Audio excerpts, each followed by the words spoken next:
Left in Kentucky, the podcast of indivisible Northern Kentucky.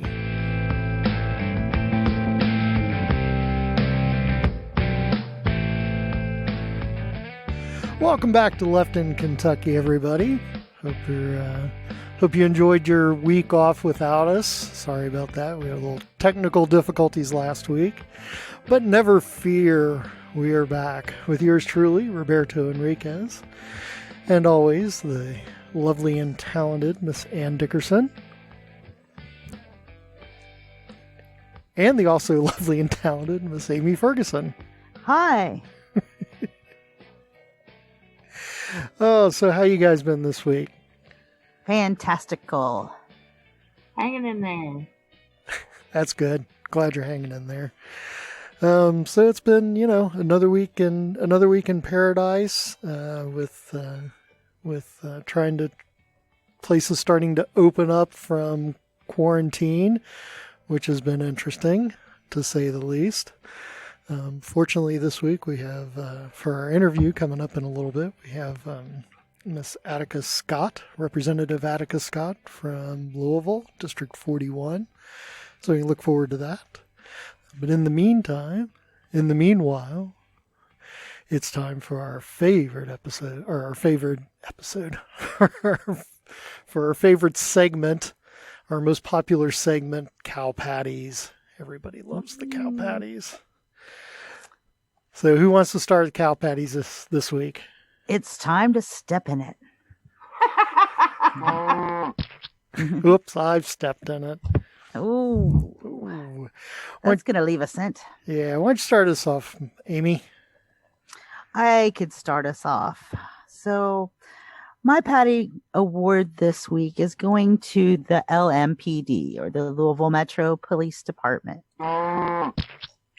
And I guess, most of us have probably heard about what happened to Breonna Taylor. She was murdered by members of the LMPD. Yep. And it just brings up a lot of issues that should be addressed within our, criminal justice system. And one of the things that I'd like to just briefly mention is the fact that this was a no-knock raid, which means that they basically just bash down your door when they come in. Right. And it was the middle of the night. Right. Middle of the night, just bash down her door. Now, this is a direct result of the war on drugs, people. We know this, right? This was supposedly a drug bust. In fact, the person that they were looking for was already in custody at the time. So, just the ineptitude of the whole situation.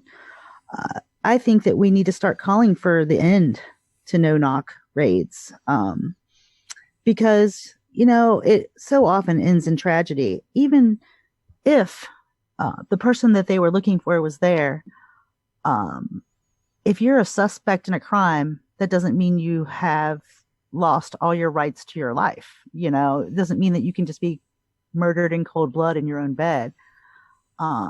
People like to focus on the fact that Breonna was an EMT and, outstanding member of the community, which is all true. But, this is a human being, and every human being has value. So, we need to start looking at some of these things that we're doing in the name of justice. Yeah, absolutely. I mean, if they believed that a suspect was at that location, they could have staked out and wait for the suspect to exit the door. Right. Right. Exactly. It's an unnecessary tragedy. It really is. Yeah. So. If you aren't familiar with what happened, you should definitely look up the story. It's been covered quite extensively. So my guess is you've probably at least heard something about it. But right. So I just want to point out the names of the murderers. Okay. Sergeant John Mattingly, Detective Brent Hankinson, and Detective Miles Cosgrove. Okay. They are currently on administrative leave. They have not been charged with a crime, but Breonna's boyfriend was charged with a crime. because he acted in self-defense when someone busted in the door of his residence in the middle of the night. So where are our NRA folks now? Yeah, they never step up when it's a black person, especially a black man. Yeah, Right. absolutely. You never see them stepping up with Nope. if it's a black person or Latino or anybody other than an old white dude. Right. They're silent as all get out. Right. So I would also like to point out that this is not a one-off. This is not something that has never happened before. I lived in Louisville for many years. I lived in predominantly black neighborhoods for many of those years. And I was treated differently because I was white. I was not suspected of crime because I was white. And it happened then and it's happening now. And it takes people of conscience to stand up and say, you know what? It can't be this way. We can't allow it to be this way. So you guys out there with your privilege, speak up. Absolutely. All right. I think that was you need to clear up one thing on that case though. Because I've seen this a lot, and Philip Bailey with the Courier Journal has been doing an exceptional job reporting on this and trying to make sure that the facts get out, because now that it's gone national, even people like Kamala Harris have been making public statements that are not factual, not correct. They did not go into the wrong home, and people need to know that. The no-knock warrant was for that address. So that wasn't, even though everything else is total crap and should not happen, let's not add fuel to the fire by being, untrue or spreading misinformation. We definitely don't need any more of that going on than is already going on. Right. I think I had all my facts right before. Yeah. I'm just saying. I wanted to make it a point once you brought it up, not knowing what you were going to talk about. I just wanted to bring it up that they did go to the address that was listed on the warrant. So that's not the issue. Right. Everything else is certainly right. Well, just the fact that it's a no-knock warrant. That's just and I think that's a big part of it. And there was a really interesting article in the Courier Journal too, which presented almost an equal number of experts, if you will, people in the field from both prosecutors and defense attorneys and at various state and federal levels. It's like they're split on whether they think that warrant should have even been issued. Right. So, and the fact that there is that much lack of consensus makes me question it even more. Right. There's no clear cut and dry. No. To it. But definitely, procedure wise, I do know that her boyfriend, he was charged and arrested, but then the judge let him go, let him leave jail. I don't know if that means that the charges are still there or if that the charges have been dropped. I have not found that information. I haven't seen anything about that yet. So. Okay. So stay tuned for more information on that. So anyway, so Ann, who do you have for your cow patty this week? Somebody we've never heard from before? Lay your pile on us. Well, the oldies but goodies play because they always put themselves out there. Yep. So, once again, I have to go with Damon Thayer. And, as a partial aside to that, his personal attack chihuahua, Savannah Maddox. It's a special. Yeah, because 2 days ago, this just cracks me up, right? Somebody on Twitter, some woman that I've never heard of was, complaining, first it was not being able to get your hair and nails done and, or have your pet groomed, God forbid, right? because that's a life and death thing, not being able to get Bowser shaved. But anyway, now she's complaining about the pools closed for the summer. You know. Oh no, not the pools. She can't get her daily dose of skin cancer. So anyway, Damon Thayer, he must know this person because he quoted the tweet, you know, and retweeted with a comment. And I'm going to read the exact thing to you. I assure you that I nor any member of the General Assembly has anything to do with this or any decision by the governor, who neither consults or informs us regarding COVID-19. During Kentucky GA21, we will address issues relating to executive branch authority. Stay tuned. Wow. Yeah. So here's what we have. You know, we have COVID Kathy and COVID Corey still doing their stupid crap when all of the evidence supports Andy Beshear. All of the evidence supports that from the standpoint of we are now listed as the second state, only the second state to even meet the requirements for opening up at the phase 1 level, according to the directives put out by the damn White House. Yep. You know, you got Savannah Maddox got these people all fired up. She called in her, backup recruits from the Florida white supremacist groups to make it look like she had more support than she did to, complain about all this. But here's what it comes down to.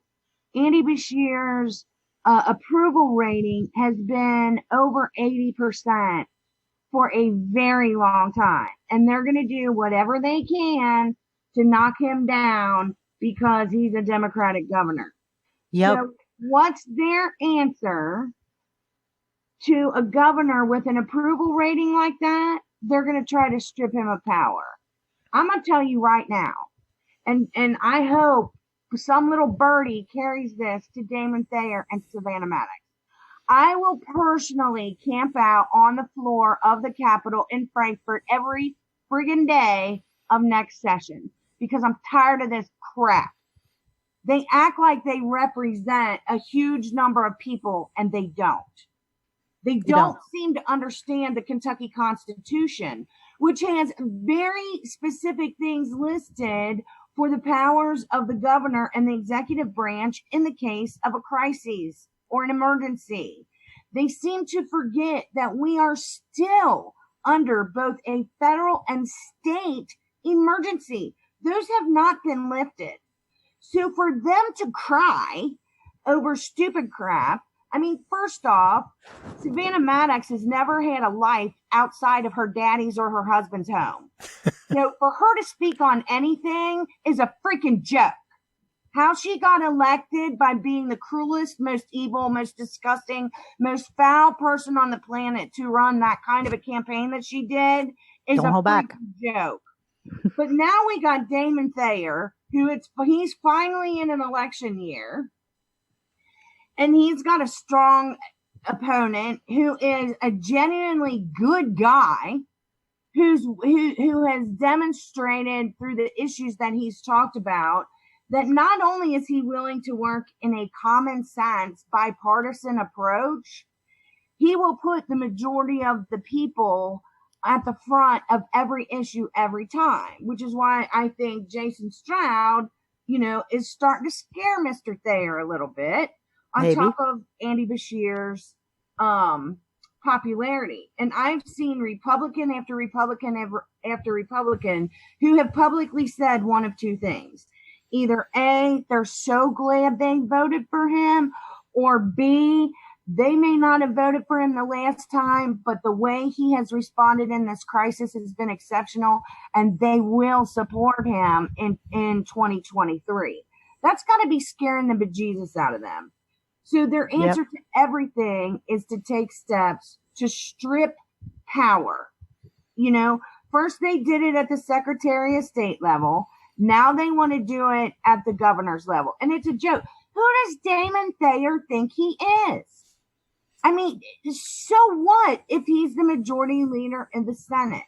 He seems to envision himself the Mitch McConnell of the Kentucky legislature. Oh, I think that's exactly what he sees himself as.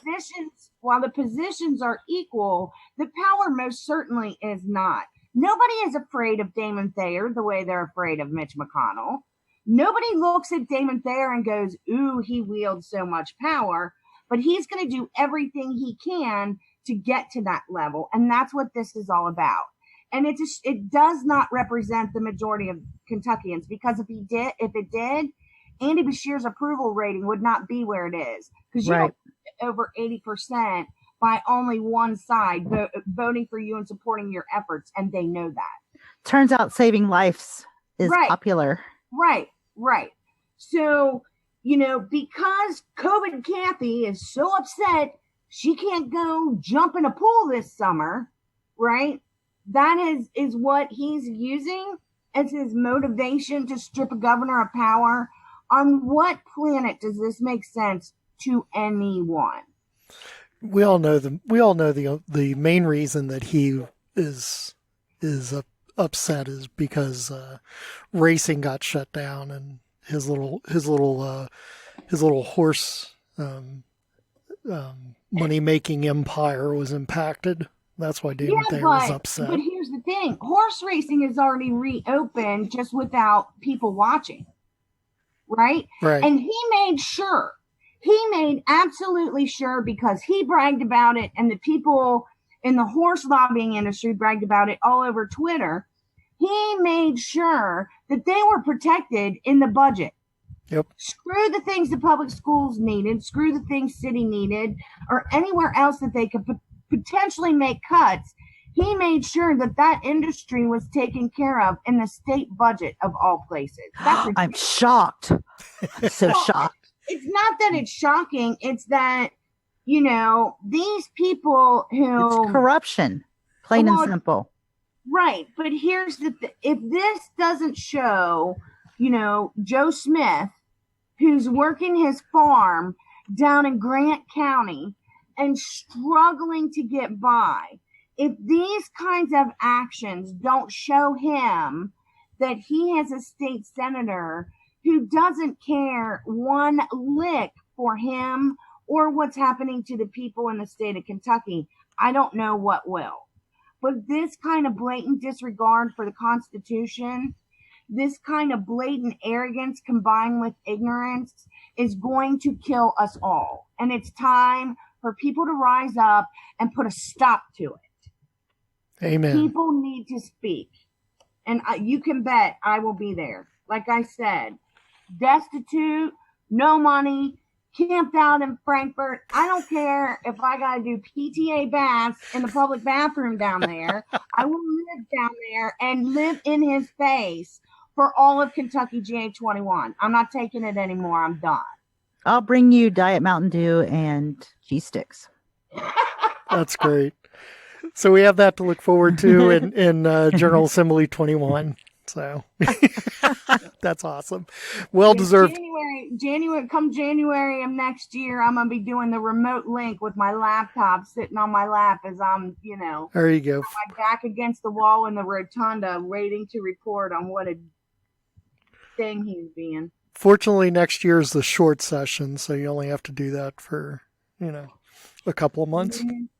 I think it may, next year, I don't know how they're going to do it. It could, well, maybe not. I don't know.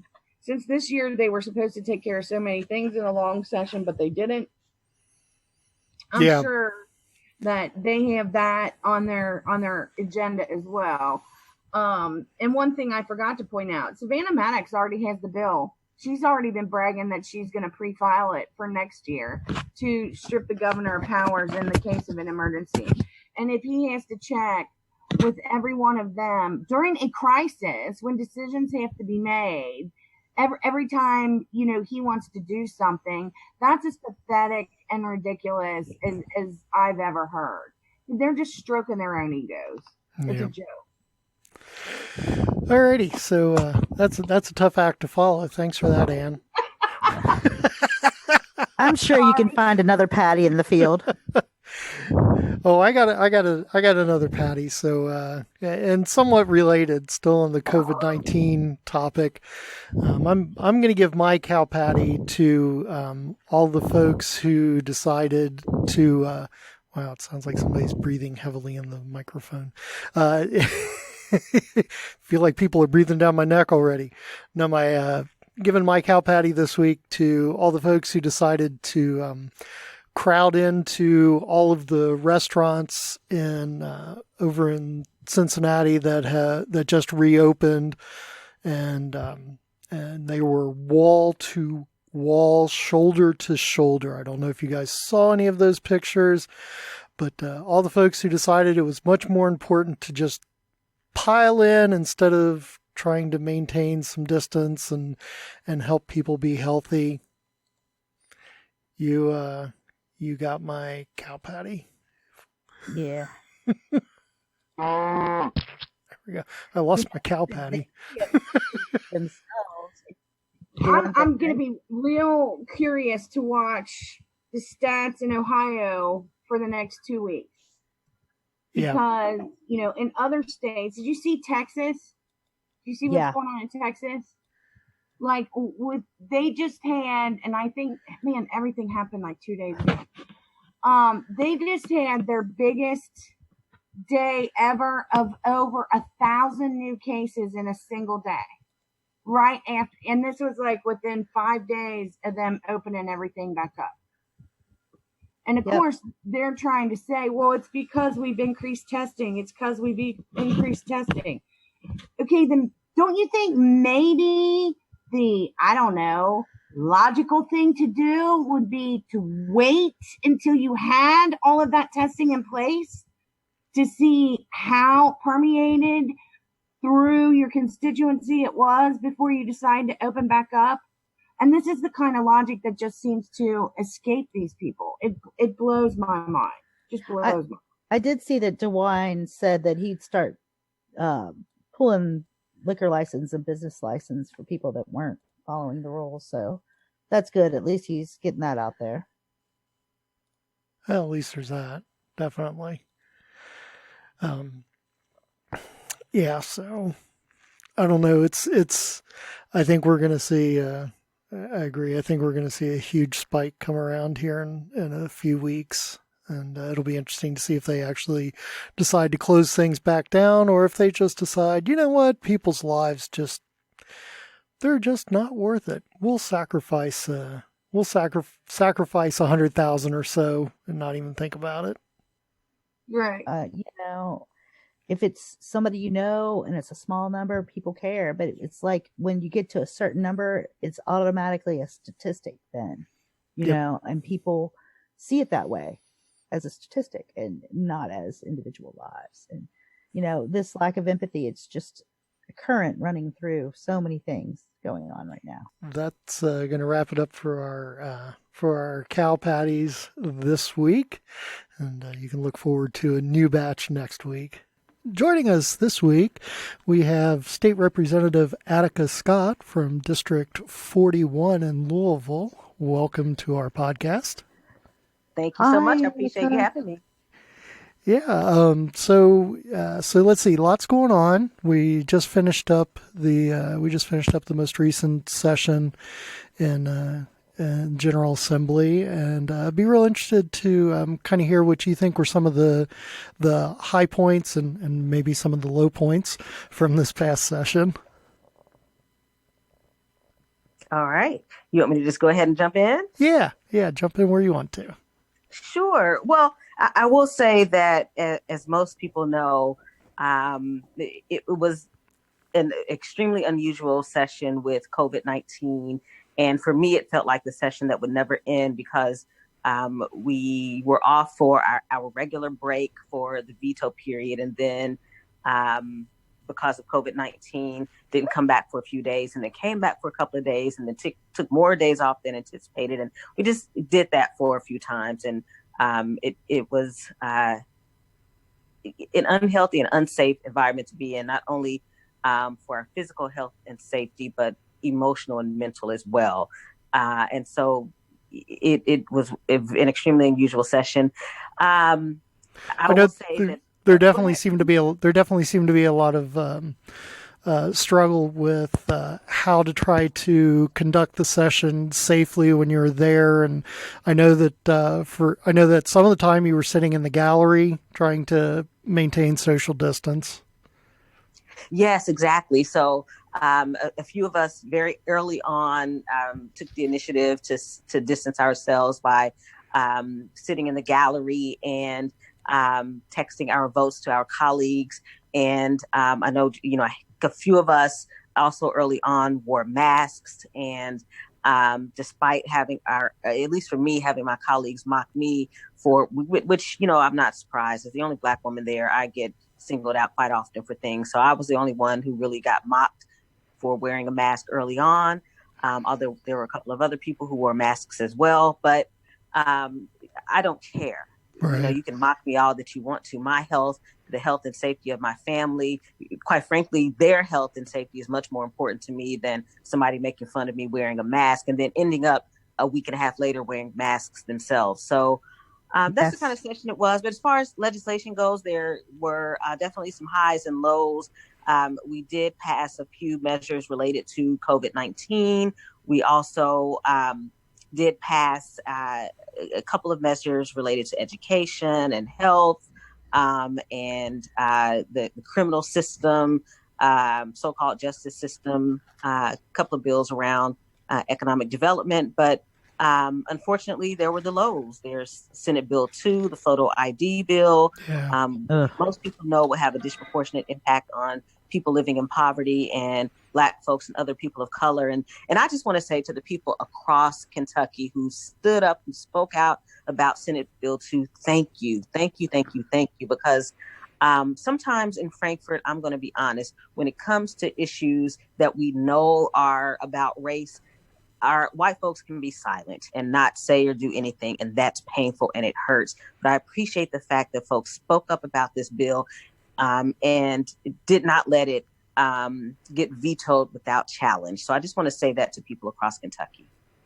Yeah, that's great. I know we talked quite a bit about Senate Bill 2 and we did how frustrating it was. And just with everything going on right now, is this really where they decided to spend their time and energy, the Republicans, which are obviously in the majority in our state legislature, that's where they wanted to spend their time and energy instead of addressing the serious health issues that we have and some of the some of the lack of criminal justice and criminal justice reform. Instead of that, they're going to waste our time dealing with a non-existent problem of voter fraud and basically just end up disenfranchising more folks.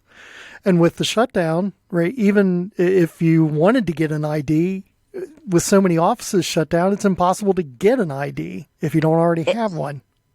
Exactly. And for people who live in rural areas in the Appalachian Mountains, even before the shutdown of certain governmental offices, it was already difficult. Some people would have to drive an hour or two to get IDs. And so we're making it even more difficult for people, urban or rural. And so, those are the moments where I wish we as Kentuckians could figure out how we connect and build power together. Because if poor white folks and Black folks who are struggling financially could get connected on economic issues, on justice issues, on health and education, we could really build some power in this Commonwealth. But we allow race to be this artificial division that certain politicians want to continue to have happen. So we can't build power collectively and overthrow a system that isn't working for any of us. Yeah, absolutely. I know one of the issues that's near and dear to your heart is criminal justice reform, and I know there were several bills this year that some that got addressed, some that didn't get addressed. If you could talk a little bit about those, and then I think I want to spend some time talking about the most recent incident that happened in Louisville recently. Definitely. Well, I will say at the top of the list was really strengthening Kentucky's human trafficking law.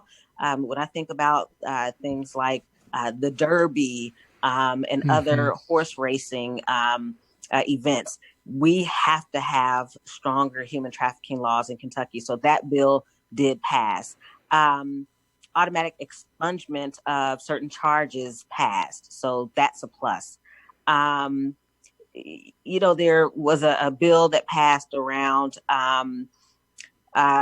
giving more authority to veterinarians for reporting animal abuse. And I want folks to know, and I said this to District 41, so District 41 got it. But for other people across Kentucky, I think it's important for them to know that when we had our final vote on Senate Bill 21 to give veterans more authority to report animal abuse, I voted no, because that was during the period where we were there during COVID, and I made it very clear I didn't believe we should be there unless we were voting on COVID-19 emergency relief and the budget. So as good as Senate Bill 21 is to give more authority to veterinarians to report animal abuse, I voted no. One, because my no vote was not going to make a difference. The bill was going to pass anyway. So people, please take a breath. And then the other is that I was staying true to only voting for those measures related to the budget and COVID-19 emergency relief. I will say I'm extremely disappointed that restoration of voting rights yet again did not pass this legislative session. And so there's still work that we have to do to have legislation to have this mandated into law, that we cannot depend on an executive order to save the day, because that executive order could be overturned by the next governor. Yep, absolutely. And it's, that's one of the reasons our state legislature is there, is to address issues like that. And it's an abdication of their responsibility to just pass it off. That's right. That's exactly right. So of course we won't give up. There are amazing activists across Kentucky who are leading the fight, who are champions, including Kentuckians for the Commonwealth, on restoration of voting rights, and the ACLU of Kentucky, other organizations who will not give up, who will keep pushing forward, and they will have legislators like me and others who are going to be there with them to continue pushing to advance restoration of voting rights. Yeah.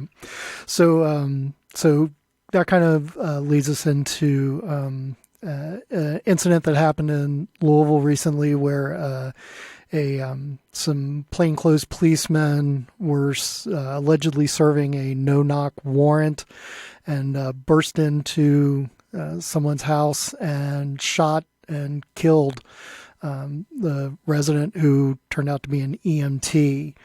I'd like to kind of get your perspective on that. Sure. Well, the first is that these kinds of incidences of police brutality, police violence happen both here in Kentucky and across the country.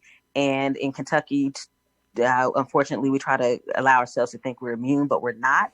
And too often as well, what accompanies that is that as Black folks, we have to prove that we have humanity and that our lives matter. Like, we have to keep lifting up that she was an EMT, because that's important, right? Right. But not it's important that she was a Black woman asleep at home at 1:00 in the morning, and with her long-term boyfriend, and the police just busted in. That's not what's important. I mean, that's not enough.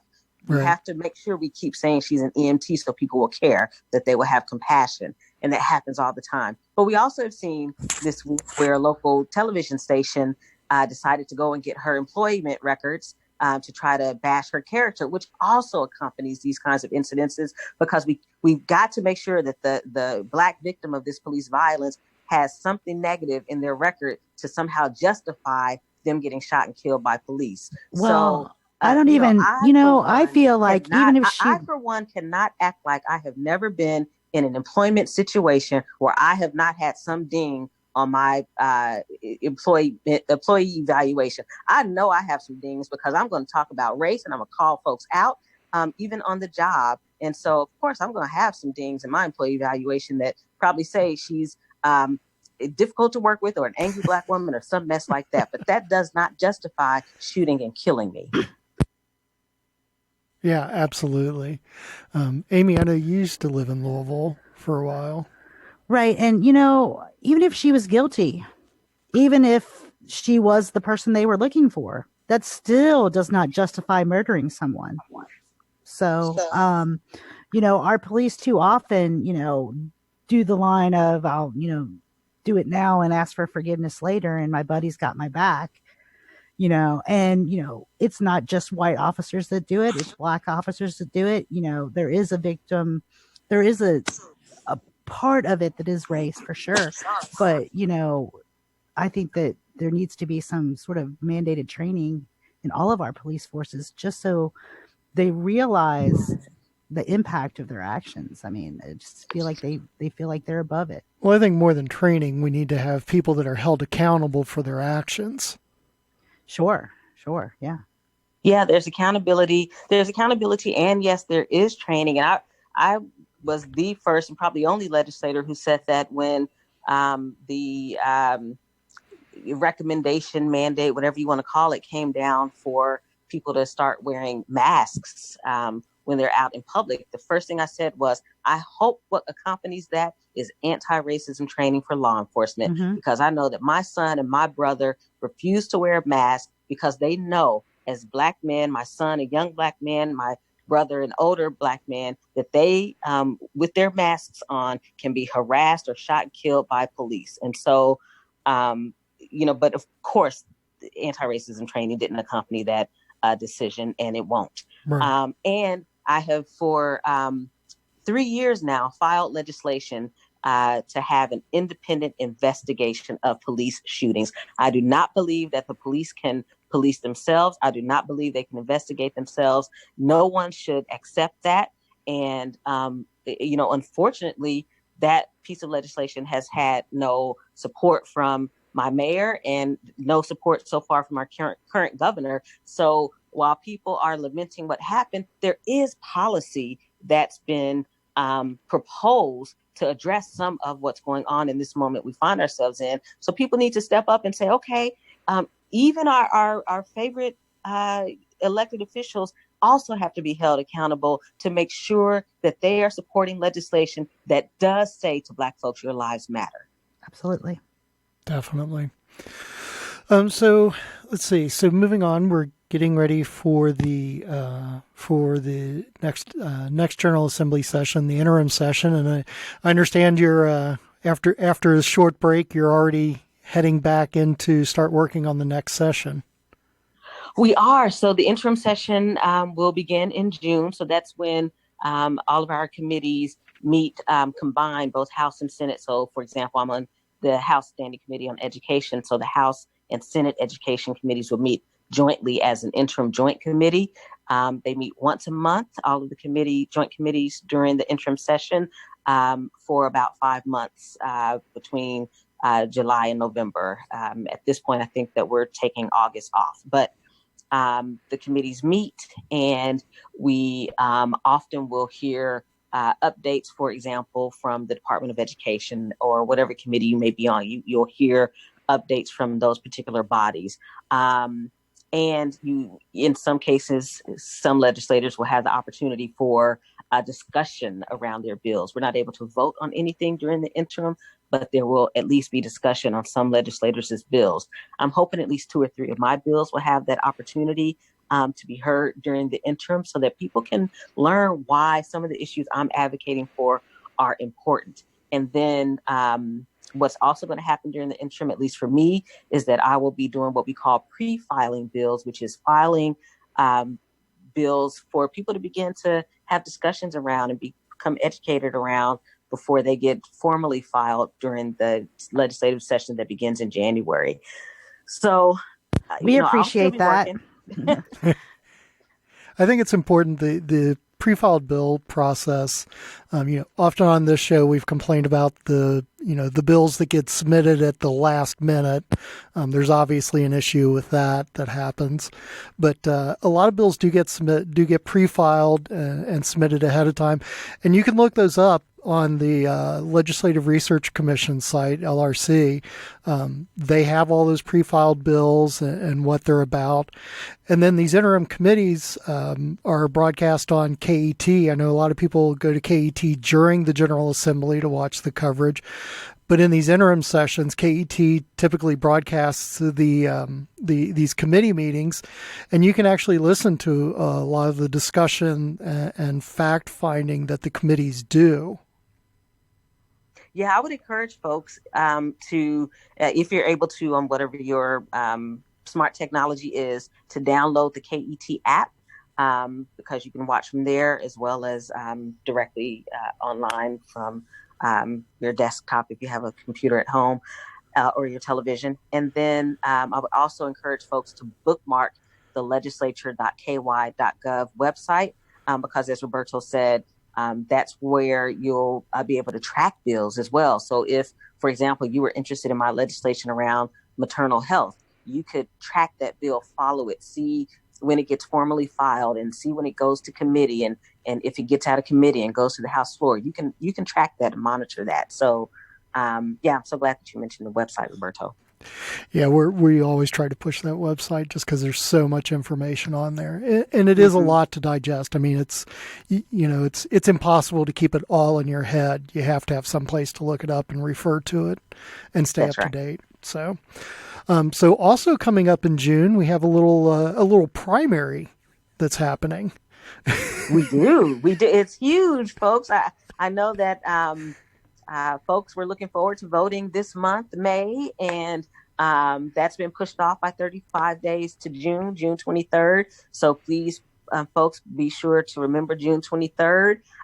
May 22nd, the state portal is supposed to open for you to be able to request a ballot. What's happening right now at the county level, at least my example for Jefferson County, is that you can request an application to then request a ballot, but you're going to get a postcard anyway that says the same thing. So it's a little bit redundant, but I did it because I want to know what that's like. I want to be able to say to people who also are going to end up doing it just because that's the information they're receiving. If they have questions, I want to be able to say, well, this is what happened when I did it. Although I do understand everything else that's going to happen. If I don't do that, then I can't, from an informed perspective, say to people, well, this is what you'll receive and this is what you'll need to do.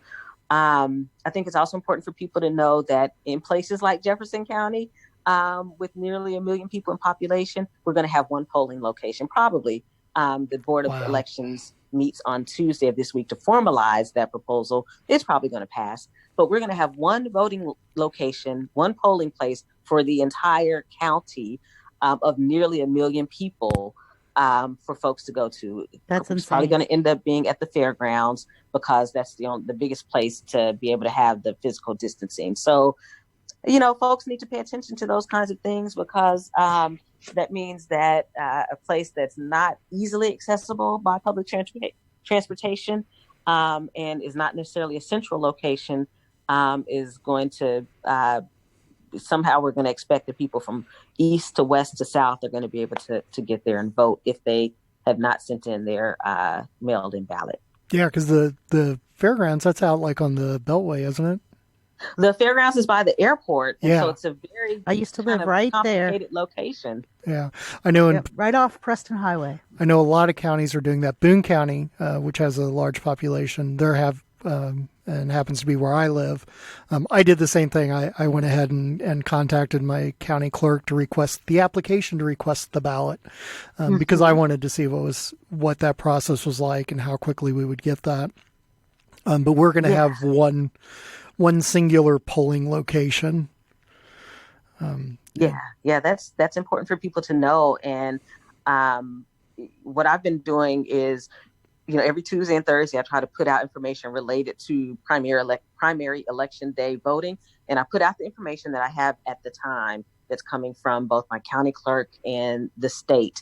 And so that information changes quickly. And so, and because the information people are receiving is contact your county clerk for a ballot, which is not really a ballot. It's the application for a ballot. Mm-hmm. I put that on there because that's what they're being told to do. But I also am going through those steps myself so that we're doing this at the same time, and I can explain things to folks as we go along. Yeah, it's really, really confusing that you're requesting an application for a ballot. So they have, it's really confusing for people. I've gone through the explanation several times. You can imagine the people that are calling me and asking me. So yeah, I have to get it right. Absolutely. Mm-hmm. So we also have the census this year, which is extremely important to fill out. It is, and I'm excited to say that of all southern states, Kentucky has the highest cumulative self-response rate of any state, which basically means more people in Kentucky are completing the census than in any other southern state, although we're part of this Midwest compact, but of southern states. Wow. So we're at 63.1% as of yesterday, Friday. So nice. Folks, please, yes, very nice. Please keep filling out your census. I know that we can get to 100% across Kentucky. I know that for our rural areas, you would have just received, some places would have just received their census forms because of all of the delays that the Census Bureau has been experiencing due to COVID-19. So I just want folks in rural areas to know that's why you didn't receive yours in this past month as more urban or suburban areas did. But you should have received it by now. And that people, you have until August to send in your census form, either send in the paper form or complete it online, which I did. 10 questions, took me less than 10 minutes, or you can call in and complete your census over the phone. It's languages for interpretation are available, and it's, I think at this point, 15 different languages now. And wow. You want to go ahead and fill it out, because otherwise somebody like me is probably going to come knock on your door starting in August. Well, I'd like for you to come visit.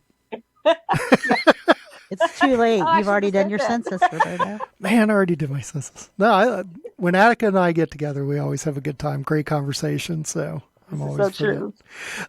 So kind of explain why it's so important for people to fill out their census information. I'm not sure everybody really understands what the big deal is, other than just how many people there are in the United States.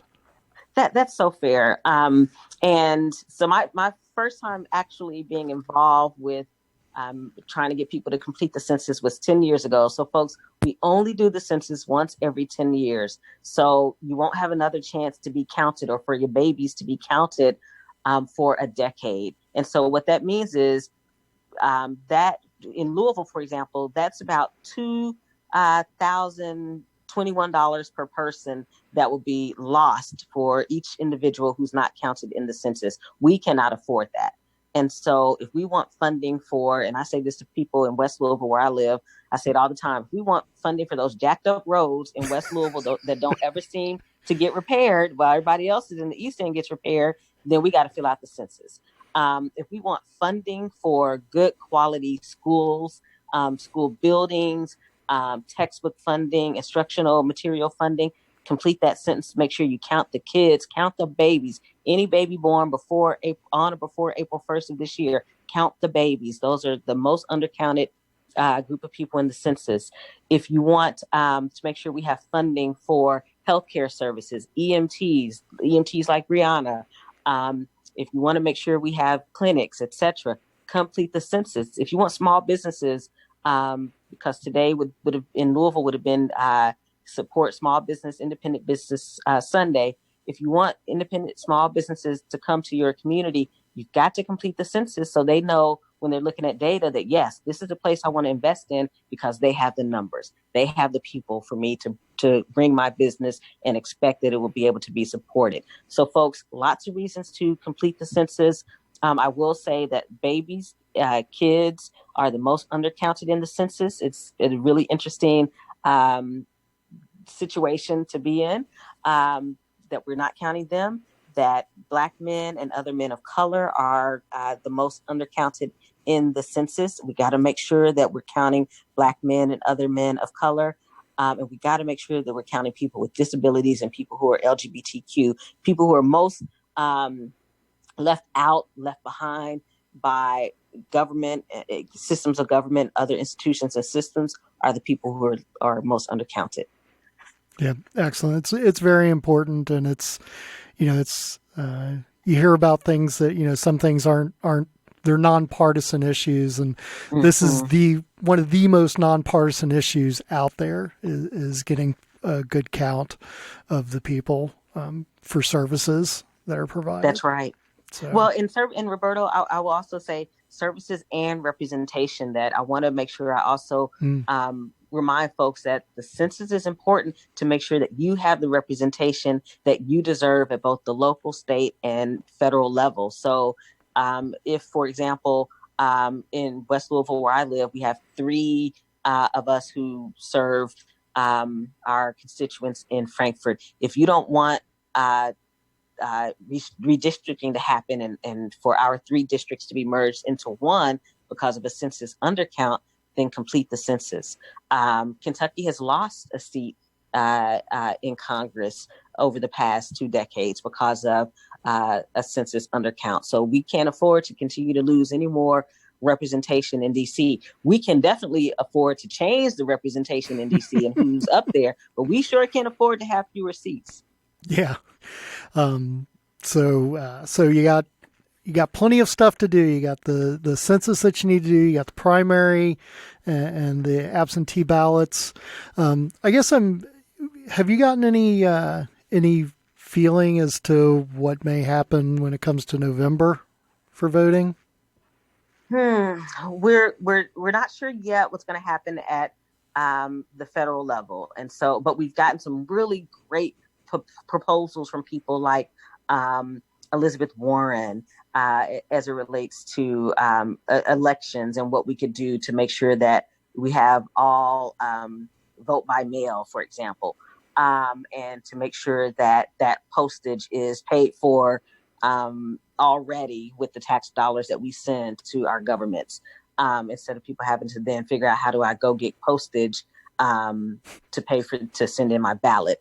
We got to make sure that if we are going to have polling locations, then we got to adequately pay people to work as poll workers, and we have to make sure that they have the protective equipment that they need to maintain their health and safety. So there's so much that has to happen that I'm hopeful will happen at the federal level to make it more safe for us to vote in November. But at this point, no proposals have been adopted as law as yet. Okay.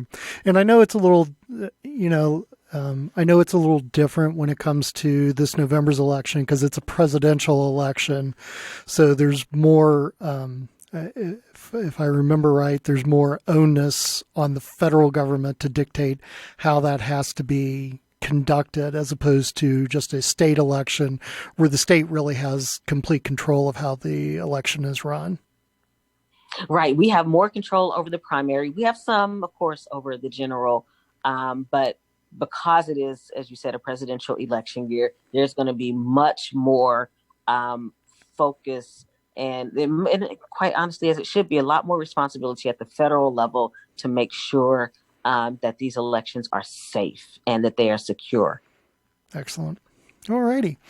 Well, I think that's going to wrap up our time for today. We appreciate you joining us for the podcast. Thank you so much, Attica. Well, I am glad to be here, and I look forward to, in whatever way folks are able to participate come the January legislative session. I look forward to their participation. I'm going to have, I'm working right now on a slate of bills related to addressing institutional and systemic racism across Kentucky.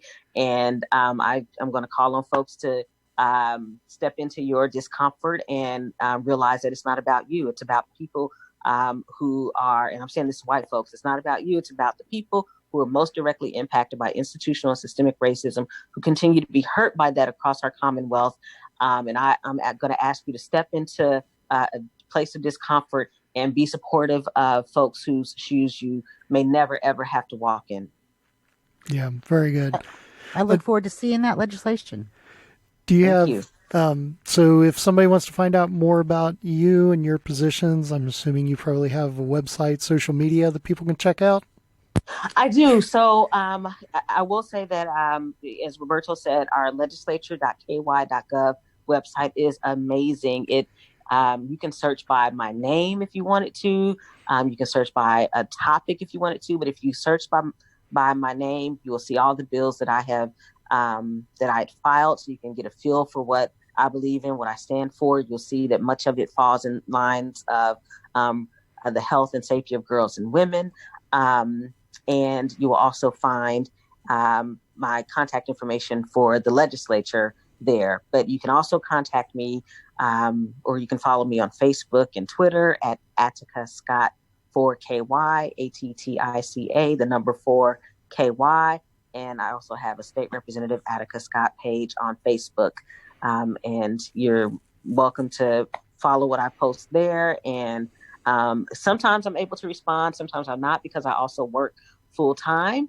And so from 8 a.m. to 5 p.m. Monday through Friday, you won't get a response from me. And I try to remind people of that, because I'm sure that it might frustrate some folks if they reply to a post and then don't hear from me for hours. But I also have a teenager at home, and I still have to pay the bills and the rent. Yeah, the joys of a part-time legislature and a single parent. Yes, exactly. Exactly. Just a few demands on your time there. That's right. That's right. All right, I'll put those. I'll make sure to put those links in the show notes. So if you want to check any of those out when you're as you're going through this, they'll be in the show notes. We'll have those there. So anyway, thank you very much, Attica. We appreciate it, and we'll talk to you later. All right. Thanks, y'all. Take care. That's going to wrap up another week of Left in Kentucky for us. We hope you enjoyed this episode. Before we sign off here, we do want to talk about our upcoming Congressional Candidate Forum. This one will be virtual, unlike our Senate one back in March, which we got to do in person right before we were all sent scurrying for our hidey holes. Right. But we have on May 30th, Saturday, May 30th, at 5 p.m. on our YouTube channel, which is Indivisible NKY District 4. We will be having a congressional candidate forum for the two Democratic candidates for District 4 for the congressional seat. That's Shannon Fabert and Dr. Alexandra Owensby. And we will be it'll be moderated by Robert Connie, who is the host of My Old Kentucky podcast. So we're very excited to have him moderating and looking. Yeah, I'm really looking forward to that. Yeah, I think it's going to be really good. I know a lot of people have said that they haven't had a chance to really hear much from the candidates, from Shannon and Alexandra. So I think it's going to be really interesting to get to hear them side by side and see them and hear them answer questions about what their plans are for. I've had, as it gets closer and the countdown is on to, the march to only having 30 days left, I've had more and more people reach out to me. Who are you supporting in this race? Yeah. Me too. Yeah. I'm sure Roberto gets it too. Yeah. Right. And, my thing is, I like them both. It's actually, I think this might be the hardest choice this time around. Cause I like them both. I think they both bring different strengths to the table. I think they're both high quality, classy women that, Agreed. And I could support either one of them wholeheartedly. I really like them a lot. I'll just say that my husband and I are going to cancel each other out. Oh, that's all I'm going to say.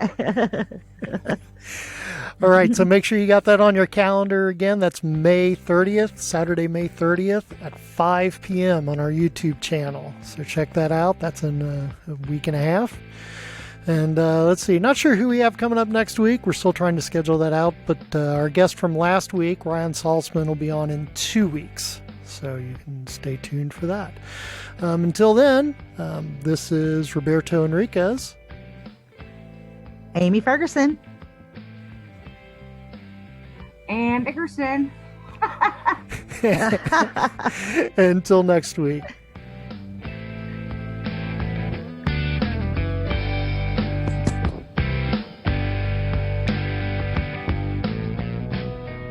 Left in Kentucky, the podcast of Indivisible Northern Kentucky.